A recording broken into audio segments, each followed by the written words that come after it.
Welcome back to Legacy Builders, everybody. We've got some awesome guests on today. We've got Dan and Josie Terry, and they are incredible leaders. They are from Australia originally, so they actually came to America, and we'll dive into how all that happened in just a second. But yes, they're incredible leaders. They lead at a church called City Point, and they are over almost like a lot of the different aspects of the church, but they lead it so well. So, yeah, and they're just great friends. I'm excited to hear from their wisdom, all of that stuff. So, Dad, do you have anything to say about them? Yeah, just when we've just started getting to know the Terrys, you kind of step back and you observe, and when there's special people, and when you see special people and people who have the ability to connect and ability to lead, and that's why we asked them to be on this podcast, because it's just so obvious that they're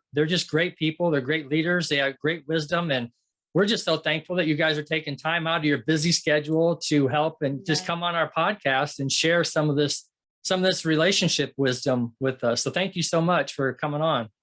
Thanks for having us. Yeah, thanks for having us, Eric and Madison. It's an honor, and we're just pumped that we get to spend some time with you guys. Yeah, awesome. We're pumped too. So to start, tell us how you guys got to America. Tell us about your relationship, you're newly married. It's a couple years now, I think 2-3 years. Yeah. Tell us about that. Really? Still 2 years in, claiming that we're still newlywed. Veterans. 2 years for 3 months. As of last October. Yeah. And the first book is coming out this fall. No, just kidding. No, we had an absolutely amazing time. And the past couple of years have been wild. To say one word. Absolutely incredible, though. Moved to the US on March 1, 2021. Yeah. That's got a ring to it. March 1, 2021, which is last year. I think we said that when we decided that was the date we were going to move. I think that probably decided. That helps. No, we had 4 days notice. We found out on the Thursday before. We had 4 days notice that we were able to enter, during the whole COVID season, how we could enter the US. And so 4 days later, we landed in American soil as green card holders, as permanent resident holders. So, to answer your question, it's a pretty big story. It's a lot. But you guys were actually in a lottery, right? Yeah. Tell us about that. Yes. So, Joyce, you want to share? Yeah, we were in the green card lottery. Dan and I both entered in 2018, found out 2019. 2019, Dan gets chosen to be able to go through the process of applying for your green card. So and at the time we were dating. Yeah, at that time we were dating. What's the stats on how many? 25 million people apply for worldwide. 25 million, and 50,000 get chosen. It's about a 0.2% chance. Yeah. Wow. Chance. We don't think so. We believe chosen by God, but chance by man. Yes, but also because of the whole COVID situation, the statistics were even smaller. Only 25,000 people ended up actually getting to activate their green card. Yeah. So when you get chosen to go through the process, obviously it's a process, and there's paperwork, there's medical appointments, there's police checks, background checks, all this stuff. We have a year to complete all of that, from September 2018 to 2019. 2019 to 2020. 2019 to 2020. Yeah. And so wow, they found out more about you before coming to America than you guys probably Did you guys background check each other? Oh no way. I was asking Josie for every email she'd ever had since she was 10 years old. The US government wanted to know everything. Yeah. Every single social media account you've ever had. Every email every account. country you've ever been to. Every exit date you've ever come to America. Any flight you've taken the past 5 years. It's everything. And the question there's still true false answers of 200 questions. Like have you ever supported a terrorist terrorist organization? And it's like, yes or no. And I'm like, no. Like, Right. I can't believe you're even asking me that question. Have you ever, Right. Who says yes to that? I don't know. Right. I mean, obviously, like, you know, so if you say yes, it's like, I mean, yeah, like, I mean, what happens? Just every single, and obviously, of course, we've never done that. But I mean, like, they ask you all these questions, and you got to go like yes, no, yes, no, yes, no, like 200 of them. Yeah, and so it was a lot of a process, but we got through it all. Because of then COVID, there was 6 days before our interview, where you get the stamp in your passport and you're good to go. 6 days before the interview, it was back late March. We were all ready to go. We're going to fly to Sydney, Australia. We're living in Brisbane. We're going to fly to Sydney, go through the formal process, and everything came crashing down when COVID started to happen. Yeah, close the world down. And so we got this notification, would have been like March 18. We got the notification for our interview that was on March 24. Yeah. This is in 2020, right? 2020, yeah. That our interview was canceled. Yeah. And we were absolutely heartbroken because we had gone on this whole journey being like, God's chosen us.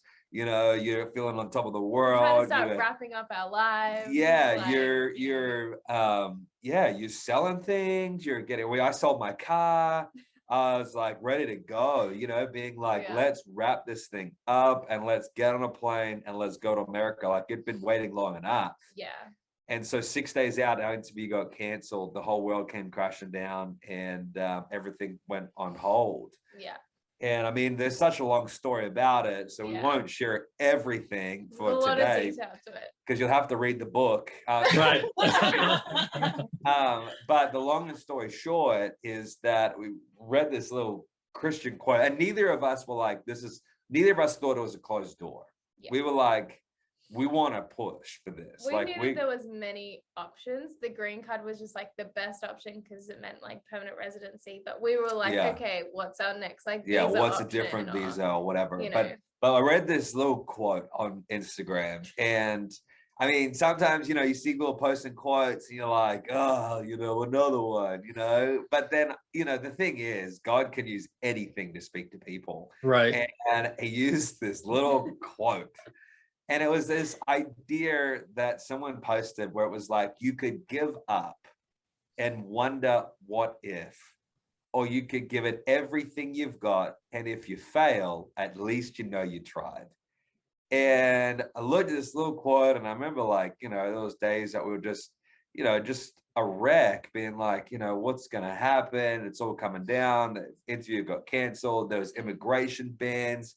You can't get into the US. It just felt like there was so many walls being put up that just can't happen.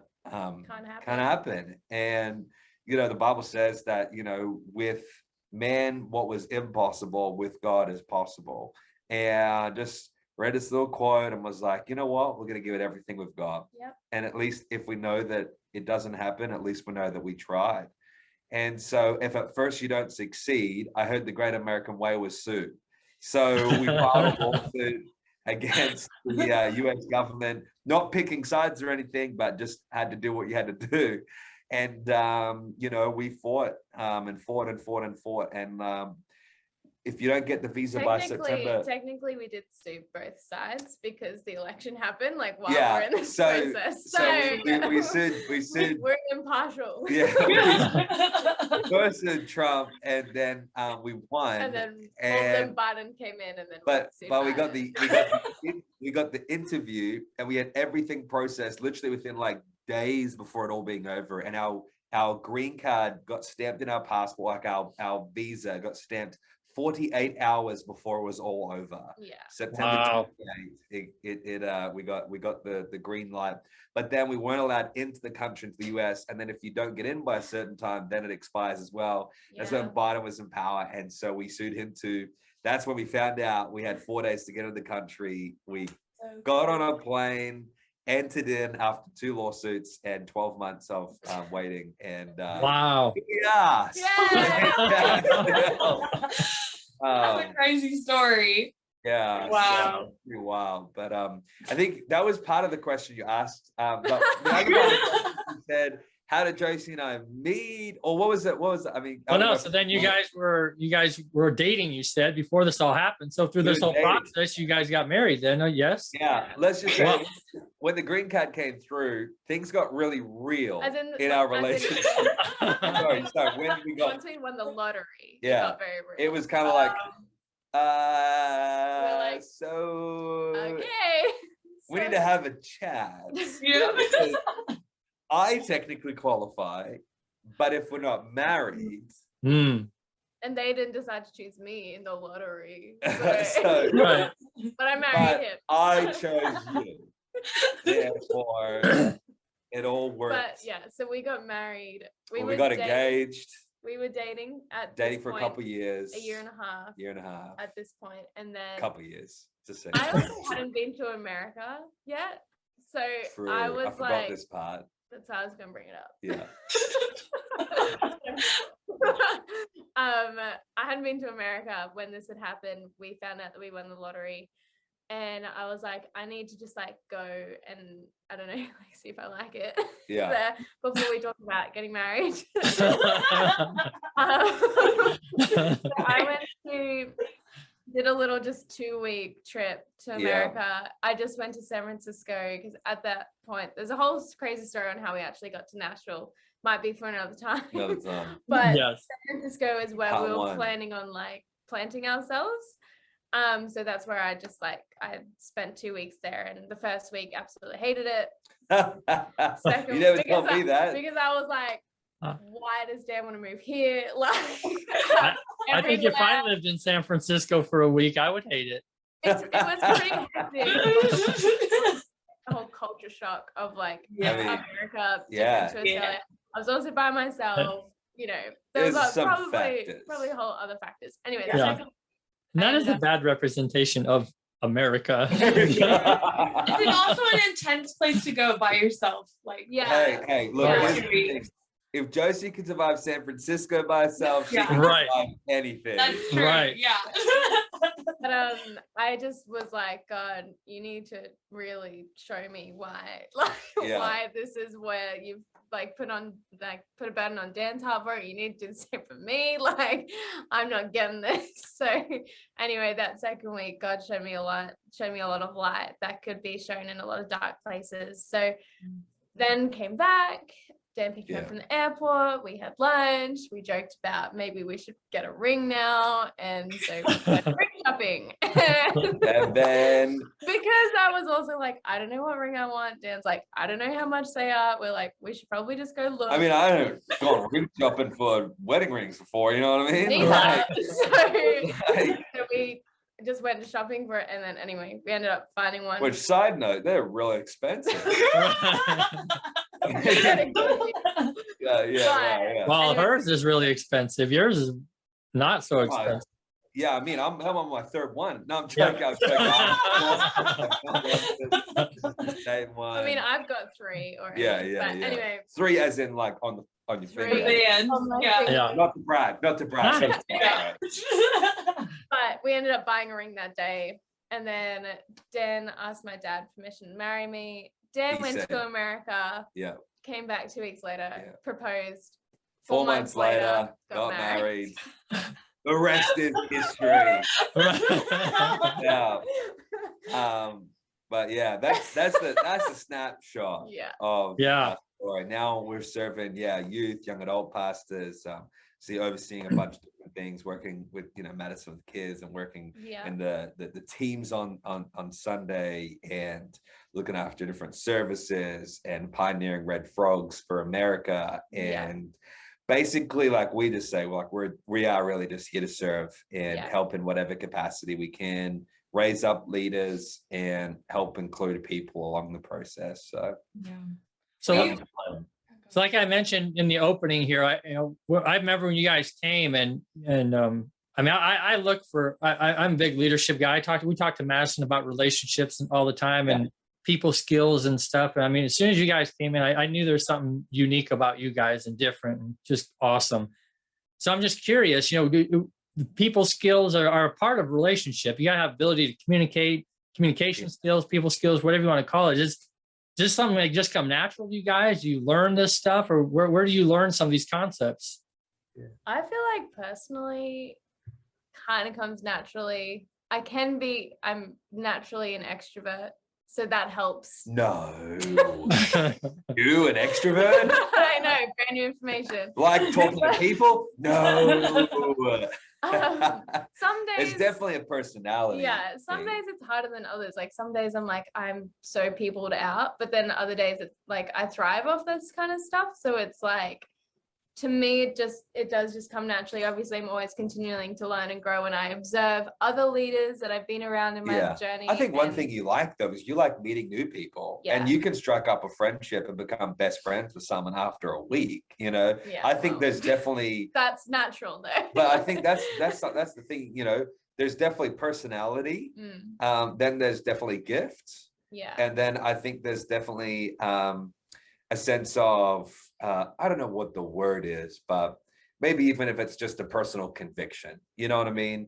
Because we have to have the ability to choose if you want to do that. You know what I mean? Like you could choose to be an extrovert. You can choose to be an unhappy person, right? You can choose to be not nice to people. You can choose, like, I think friendship is a choice, you know? So I think there's definitely the personality aspects, and there's definitely like, you know, the makeup of how you are, extrovert or whatever. And there's definitely the gifts that God placed upon someone. And then I think there's also the personal conviction and choice to be like, I don't know, I just want to be a friendly person. I want to be someone that people like to hang around, you know. I want to actually go out of my way and make a friend. And I think first, if you know, maybe you're listening on the podcast and you're looking like, how I want friends. Maybe you're thinking like, you know, I haven't got friends. Yeah. Well, when we moved to America, we didn't. We didn't have friends. We didn't really have a choice. Yeah. No, we know. But I think the thing is, like, you know, if you want friends, first be the friend you would want to have. Yeah. Model the kind of friend that you wish you had. And then I think you'll end up seeing that you'll actually have those kind of people around your life pretty soon enough. Yeah. And I think that's good, because like just being an extrovert doesn't equal like that people always want to be around you. You're just an extrovert, you know, and that's what's different about you guys is that, like, you know, it doesn't matter how much you know until So you have this sense, even though you're an extrovert, you transcend this thing where people actually, you draw them in, and there's this caring aspect. Like they know that you legit care for them. Yeah. And when you talk to you guys, like there's just such a care behind your words. And I don't know if it's the tone that you use or just the attention that you give to people, but there's just like a special gift of just showing people that you care right away.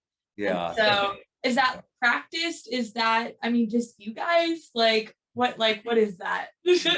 I think obviously it's a few things, right? Because, you know, I think people can choose I don't know if you read it as a kid, right? You know how like you got those books, you could choose your endings. Yeah. I love those. Yeah. You ever read those books when I was a kid? No. I'm terrible. I read like Dr. Seuss. Yeah, I'm terrible. I mean, I'm a maths guy, right? I like maths, I like numbers, I like that kind of stuff. I'm not a maths person. But I remember when I was in like, I don't know, grade 4, 5, 6, there was these books and you read them. I can't remember what the series was called, but you read them and then like at the bottom was like, choose your own ending. Right. You could go to page 65 and that's how like your character then went one way. Or you could turn to page 102 and then it went this way. I have no idea what you're talking about. I love those. I read those all the time too. I don't know either, Josie. Yeah.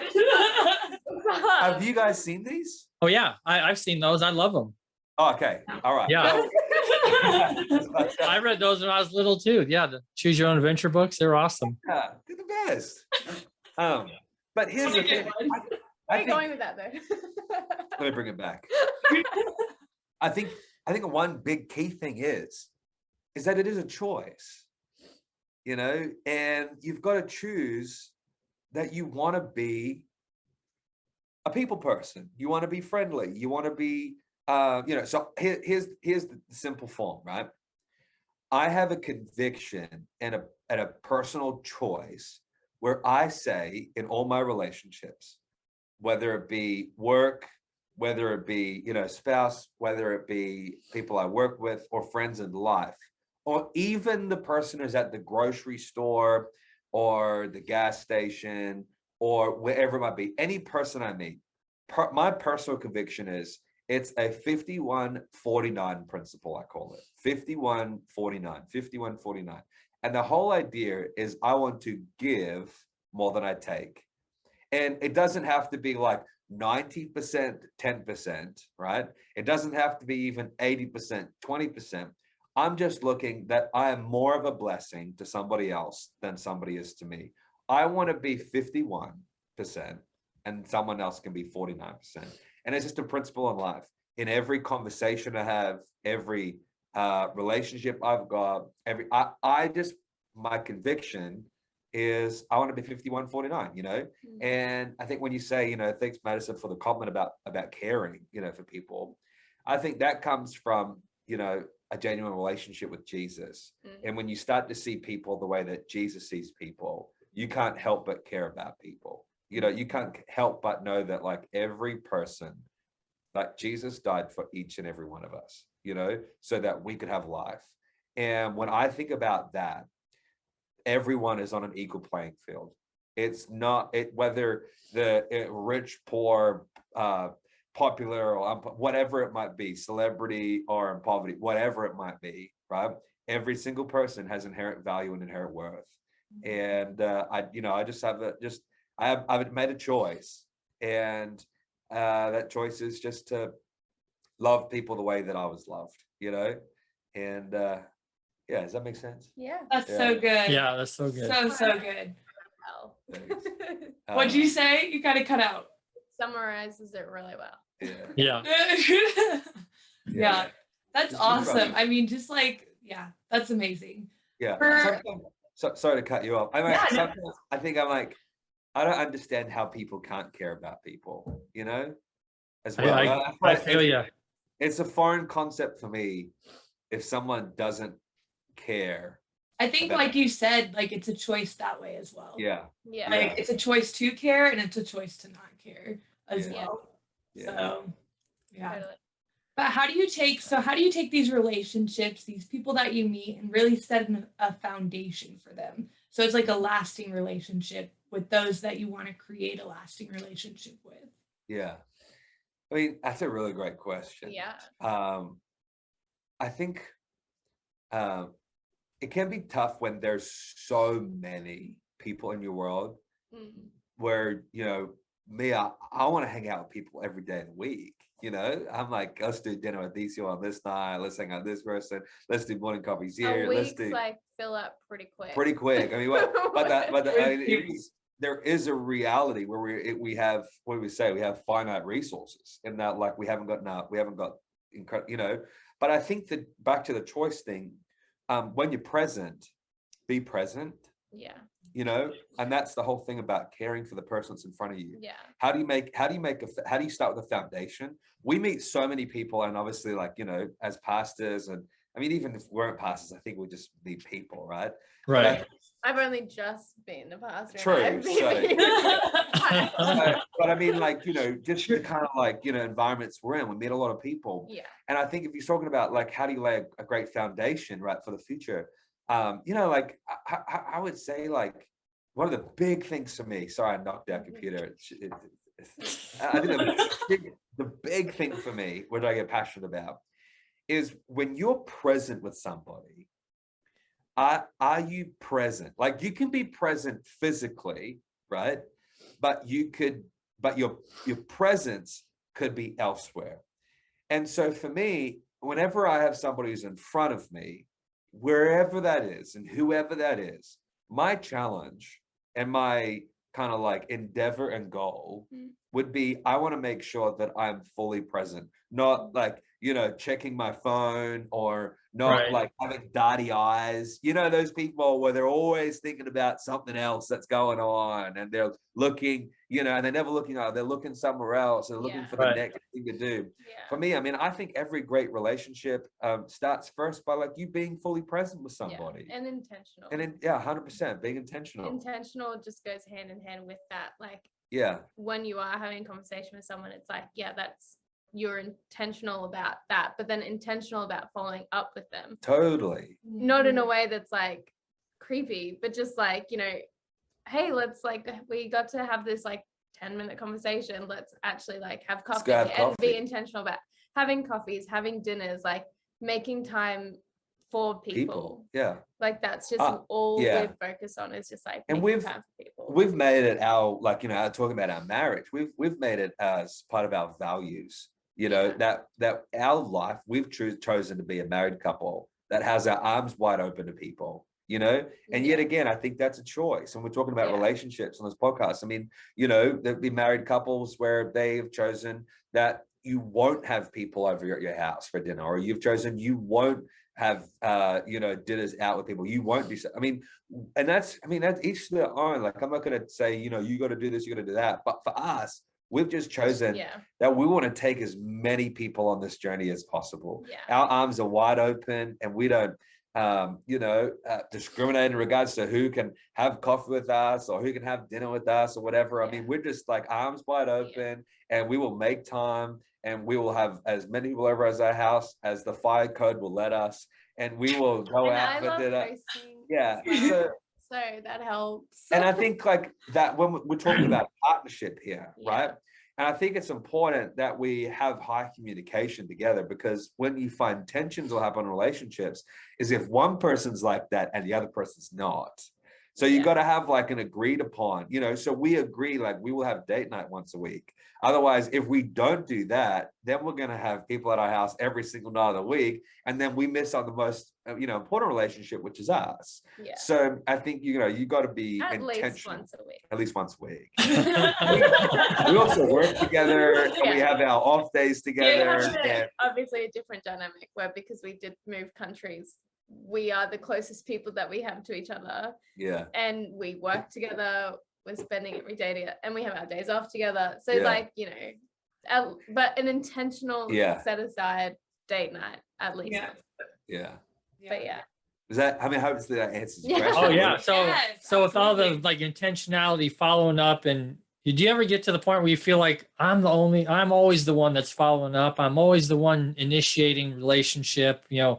Where do you ever get these thoughts, and you maybe like, it'd be nice to find somebody who would reach out to me, back to me, and show that they care about me. So kind of to develop that deeper friendship, is that where you find that, your deeper friends, where, you're not just friendly to people and building connections, but now you want to go to a deeper relationship. What do you think about that?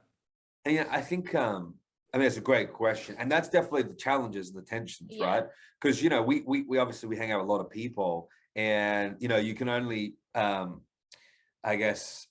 make memories or whatever for those you hang out with a lot more than just say once, right? And so I think when it comes to like intentionality and having deep friendships, we have definitely a few people in our life that we spend a lot of time with. And I think that is mainly based upon vision of where we are going and purpose. And so here's the thing, right?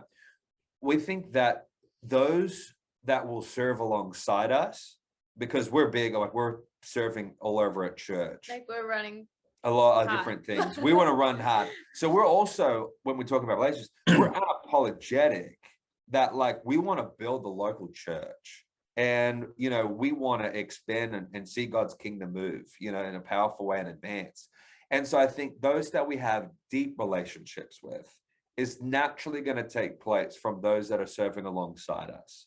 So, for example, our youth team, which we launched youth, just the other day, and so we, yesterday. But for those on the podcast, it might be a couple of days later. But we just a couple weeks out, it'll be. But youth is just launched, which is awesome. And so, the thing is, what I do know is that our youth leaders they're going to get a lot of time with us, right? And so because like we're serving shoulder to shoulder with a great group of people, those that are in our directors roles, you know, whether it be kids, youth, young adults, I mean, they're the ones we're going to spend most time with. Therefore, they're the ones that naturally we're going to have a deep friendship with, right? You know, our lead pastors, Joel and Savannah Ramsey, who are some of the greatest people ever. You know, we hang out with them so much because we're like shoulder to shoulder with them. And there are deep friendships, you know. Yeah. I think the key though is what we've found is moving countries, is those people who have big capacities and big vision and aren't restrictive in their relationships. The ones that are releasing and big vision, they're the ones that, even though we haven't spent the proximity of time and closeness with them, they're the people that we are some of our greatest friends.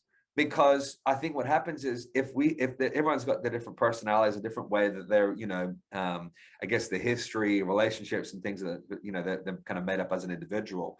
Those people who are restrictive, those people that are a little bit more controlling, those people a little bit more small-minded, when we move countries, it's those people that we don't necessarily spend a lot of time with because it's like we're not in their thoughts. But those that, or we, you know, we don't feel as close. But those that have big vision, a global vision, people that are cheering us on, and you know, even though we haven't spent a lot of time with them, I would still count those people as some of my deep friendships that I know I could pick up a phone and they will, you know, you kind of pick up where you left off in a way, like they're deep wells of friendships. And I think that just comes down to people have big capacities, you know.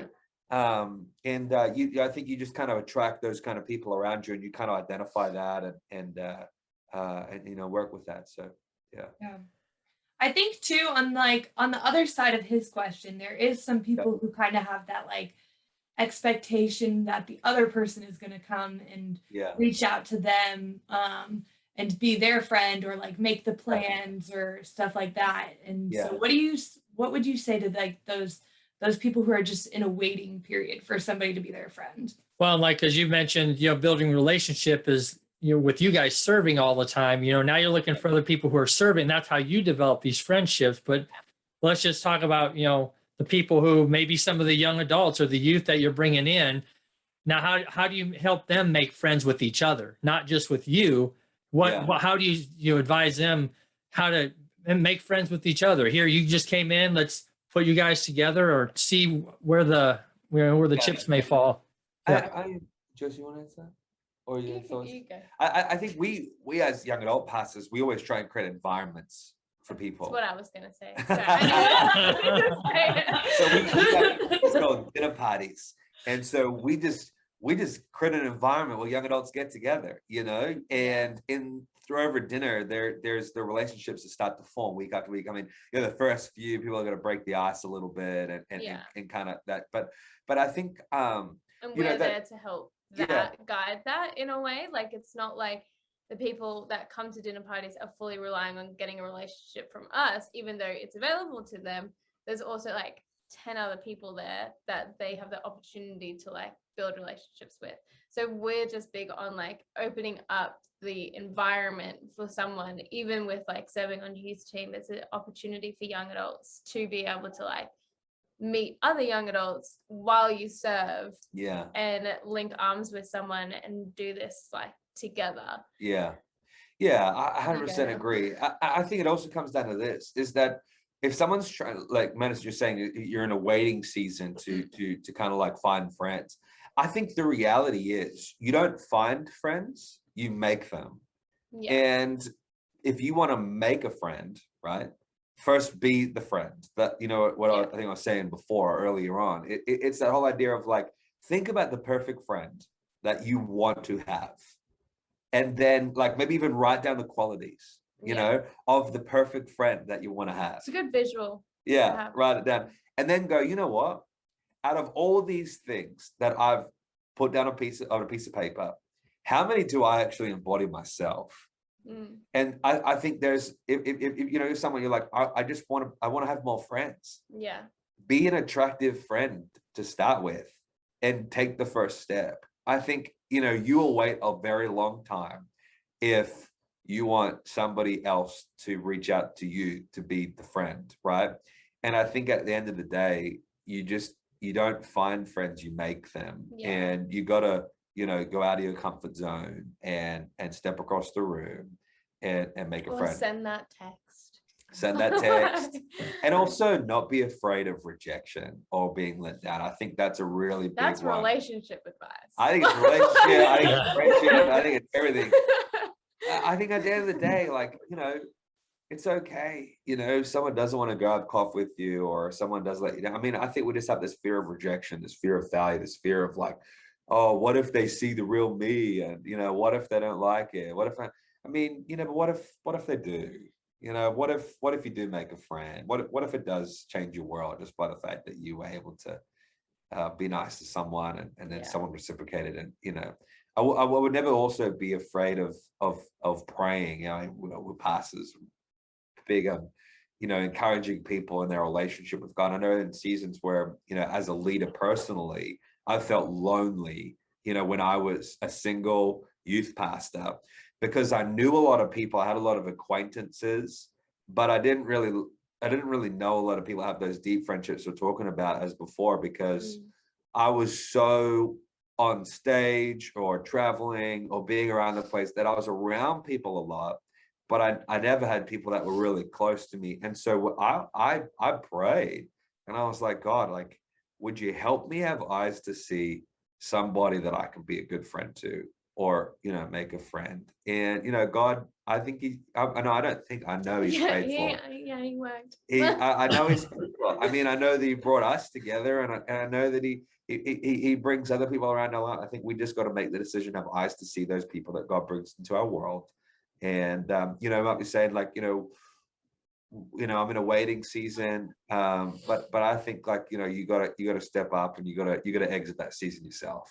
And what would you say, so Josie, like, what would you say to people so young adults, maybe they're afraid to take that first step into a local church, or finding a group, or getting around other people that they could even be friends with or be a good friend to? Like, what would you say to that person who maybe is afraid to walk through that door, like by themselves? I get it. Why it's a lot. As a people person, I'm very much like rely on like having someone with me to do those things. So like, invite someone with you, like to go with you into church. Like, we've actually had like a few people say that they reached out through like our social media accounts to like reach out to like the church and like have a connection with someone that way. Because they should respond, like whoever's managing the account should respond, and then that way be like they know they're expecting you to be there, and so then they'll be like with their eyes to like wait for you to look for you. Like, you can say that, arrange to like sit together, like, that could help as well. But just like praying, I guess, for that courage to be able to like, like this is where God wants you, like in his house. So it's like pray for the courage and the peace to be able to like have the confidence to walk through the door. And then hopefully there's people there at that church. I know if it's here, like this is the friendliest place. Like yes, Josie are the friendliest people to meet. Like you want to be like, have someone that's going to ask you that second question, like, not just say, hey, is this your first time here? And if it isn't, like, I haven't met you yet. Like being intentional about those questions as someone that's like serving on team in that host position or whatever. Yeah, and I think additionally to what Josie's saying, if you're looking for friends, or as I said before, trying to make friends at church, I think one of the quickest ways and the best ways is to jump on a team and serve. Because I know for guys, like we need to do something, we're very more physical, kind of like, I'm not gonna just like go and have coffee with a guy, you know what I mean? I'm kind of more, I want to go play sport. like, let's go play golf. Let's go shoot some hoops. Like let's go throw darts. We'll just do anything, right? Throw axes. Let's go. Have you done that yet? Yeah, in Australia. I mean, I only just recently shot a gun for the very first time. I don't know if we can talk about that, but I mean, like, wow. You're in the Deep South, I've shot a bigger gun than he has. Whoa. Let's move on. But I think like just jump in and serve. Yeah. And I think this is one of the greatest advices I got was find a way to serve. Yeah. Find a way to serve. If you are trying to make friends, just find a way to serve. And when you start serving, you'll find that there's going to be people who are serving and passionate that are doing the same thing as you or contributing in some way. And you just naturally got to make a friend. Yeah. What advice might you have for, so now these people have taken the step, they're going to come reach past their comfort zone, and now they get in there. And what are some icebreakers? I mean, for people to initiate conversation, what would you say to people? I mean, these are the non-extroverts. I know it's hard for you guys. You guys are the extroverts. Yeah. I say this right now. I have this thing where if you're is it what I said before? Yeah, it is, and you reminded me. It's this: ask the second question. Okay, we're talking about icebreakers. We're talking about trying to break through from surface level to a little bit deeper. You know what I mean? Not necessarily like deep, but just right? Like we're going down from surface level to a little bit. Hey, how are you? Are you good? I'm good. Yeah, you good? Sweet. Cool. All right, nice to meet you. Right. And it's this: ask the second question. And I do this in every area of life, whether it be at Starbucks, whether it be at the grocery store, wherever it might be. And so, I mean, like, our Starbucks we go to a lot of the time. We're locals at a Starbucks. I was there. Yeah, I was there today. And everyone knows my name and says hello. And the person I'm meeting, coffee order. They do. I mean, they know our options of orders that we might go to. Then when we change it, they're like, whoa. Are you okay? and the thing is, it's because, one, we're intentional, but two, we ask the second question. And I don't think this is just an extrovert thing. I think this is just a practical thing to break through ice. And, I was there today with a meeting that I had. And this person was like, how does everyone know you? And it's because at the counter, like the countertop, the point of sale system, you'll get your order. And then someone will say, hey, how are you? And I'm like, yeah, good. And you? And good. And then I just try and think, what's another question I can ask? And so here it might be this. It might be, so, what are you doing besides working here? Do you study? Or do you just work? Or just anyway, like at church, you'd be like, yeah, what do you do for work? Are you studying? Yeah. And then we just think another question. So like, you studying, or where did you study? What do you study? Or we're both saying same thing. Or how long you lived here for? Yeah, a lot of people are moving to Nashville, so a really good one is like how long have you lived here? Have you moved from somewhere else? And try and ask some questions. Yeah, try and ask some questions that are open-ended, not just yes, no, right? Yeah. That's good. Or one-word answers. Do you have a good day? Yes. You? Yes. Have a good week? Yeah. Yes. Ask like, you can get like, oh, you study or you work, and it's like, oh, I study. Oh, what are you studying? And why did you choose that? Or, try and open-ended, and you see where the conversation goes. So there's those basic things. Other icebreakers. That's really like a good one that's worked for us for a very long time. Is being intentional with open-ended questions. And be prepared, start to think about them, before you get there, so you don't, have stage fright or become worried or fearful or anything like that. Start to think about what are some things, maybe even think about what you wish someone asked you and how you would answer it. But if you get people talking about their favorite subject, which is them, right? Yes, exactly. Yeah. No, that's great advice. That's so good. I know there's a lot of introverts out there that are like, I don't know what to ask. So thank you for speaking to that. And it's good to know too that like even as extroverts, you guys have a question in mind, and that it's not just an introvert extrovert thing. No, so But we are getting to our time. So we're going to kind of wrap up with our last question. But Dan, it looked like you had another thought. Go for it before we ask it. I think it might have gone. Okay. All right. I just wanted to make sure that you were good. So our last question, we kind of just asked, like, is there anything that we didn't cover on relationships? It can be any kind of form of relationships or anything. Like, is there anything that you guys, advice that you would give? Anything like that?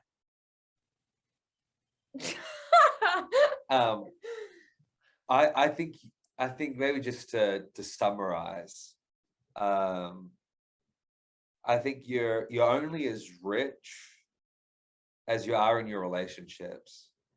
And I think it's such an important topic to discuss. And I think it's such an important, and so Madison, Eric, well done having the conversation to help people when it comes to relationships, because relationships can be I think one of the most rewarding things in life. But I think also, sadly, relationships can be some of the most hardest and painful, when you get let down by people, and people hurt you, or things happen. Actually, speak to people on that just really quick that have been hurt and who are don't want to trust again, or having a hard time going out and trying to build relationships again. Speak to them real quick. I mean, it's hard because it's you don't know what people go through, and so it's hard to give one statement when it's like there's a million different stories and a million different things happen. But I think for me, I've just made the choice again, right, that in life I'm probably going to get hurt by people, and as long as you're around people, chances are you're going to get let down, because no one's perfect. The only one that's perfect is Jesus, and he'll never let you down. He'll never forsake you. He'll never leave you alone. Like, he's always with us. So there's one relationship above everything else that is the perfect relationship, and that's the relationship that you have with Jesus. But the other thing is, I think I've just made the choice that I want to forgive quickly. I don't want to hold grudges. I want to say sorry quickly, and I want to say thank you quickly too. And I want to open up my heart, even though, I have, that there is the chance that you might be hurt or whatever. But I think I'd just make that choice to trust again, to try again, and know that at times, we do get hurt, but relationships are so rewarding and are so fulfilling. And I just think you're only as rich as you are in your relationships.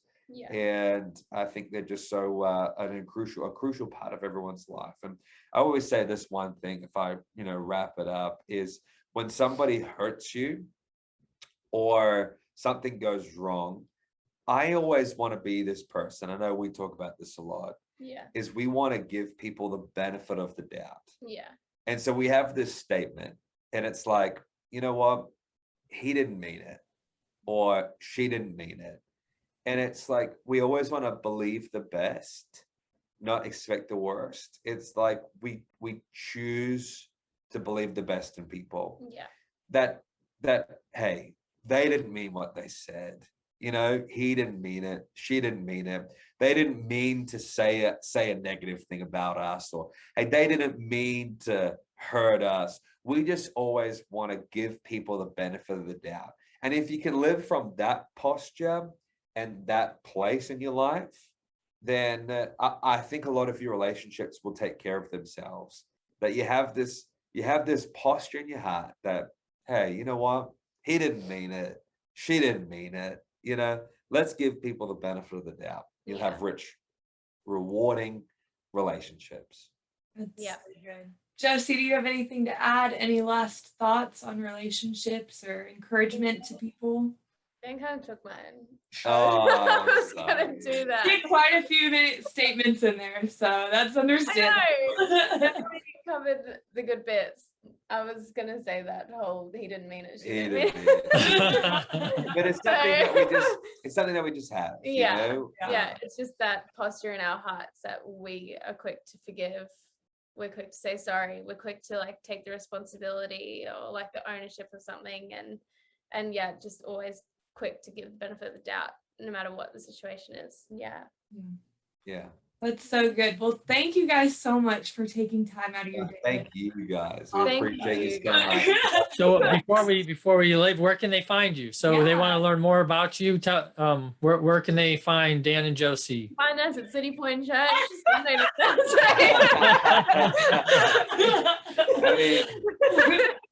Instagram. Yeah. Just Dan Terry, Josie Terry. But with 3 Y's for Josie Terry. I mean, if you type it, it'll come up. But DANTE. Oh, sorry. RRY. Yeah. Perfect. Especially if you're a young adult or you got youth and kids, I mean, go visit them at City Point. You're listening to this, you're looking for a great place for those, just go visit them. It's awesome. Yeah. We can't wait to meet you.